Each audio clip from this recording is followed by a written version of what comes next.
ജൂണിലേക്കുള്ള set എക്സാമിന്റെ notification വന്നു. Apply ചെയ്യേണ്ട അവസാന ഡേറ്റ് എന്ന് പറയുന്നത് മെയ് 22-ാം തീയതിയാണ്. അപ്പോൾ നിങ്ങൾക്ക് പല ഡൗട്ട്സും ഉണ്ടാവും. ആർക്കൊക്കെ അപ്ലൈ ചെയ്യാം, അതുപോലെ നോൺ പ്രിവിലേജ് സർട്ടിഫിക്കറ്റുമായിട്ട് ബന്ധപ്പെട്ടും ഇക്വാലൻസി സർട്ടിഫിക്കറ്റുമായിട്ട് ബന്ധപ്പെട്ട് പല ഡൗട്ട്സും നിങ്ങൾക്ക് ഉണ്ടാവും. അപ്പോൾ ശ്രദ്ധിക്കേണ്ട കാര്യം, BEd കംപ്ലീറ്റ് ചെയ്ത് ഇപ്പം നിലവിൽ PG ചെയ്യുന്നവർക്ക് അവരുടെ ഫസ്റ്റ് അക്കാഡമിക് ഇയർ കംപ്ലീറ്റ് ആയെങ്കിൽ അവർക്ക് അപ്ലൈ ചെയ്യാം.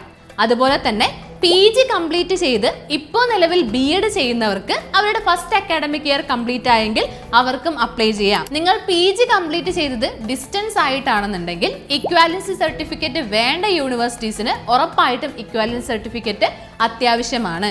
ഇനി നോൺ പ്രിവിലേജ് സർട്ടിഫിക്കറ്റിന്റെ കാര്യം, അതിന്റെ വാലിഡിറ്റി എന്ന് പറയുന്നത് 1 ഇയർ ആണ്. അപ്പോൾ അതുകൊണ്ട് തന്നെ കഴിഞ്ഞ സെറ്റ് എക്സാമിനായിട്ട് നിങ്ങൾ ഒരു നോൺ പ്രിവിലേജ് സർട്ടിഫിക്കറ്റ് എടുത്തു വെച്ചിട്ടുണ്ടെങ്കിൽ അത് ഉറപ്പായിട്ട് നിങ്ങൾക്ക് ഈ ഒരു സെറ്റ് എക്സാം അപ്ലൈ ചെയ്യാനായിട്ട് യൂസ് ചെയ്യാം. അപ്പോൾ എത്രയും പെട്ടെന്ന് തന്നെ നിങ്ങൾ അപ്ലൈ ചെയ്യുക. ഇനി അപ്ലൈ ചെയ്യുന്ന സമയത്ത് എന്തെങ്കിലും ഡൗട്ട്സ് ഉണ്ടെങ്കിൽ നിങ്ങൾക്ക് ഉറപ്പായിട്ടും താഴെ കാണുന്ന നമ്പറിൽ കോൺടാക്ട് ചെയ്യാവുന്നതാണ്.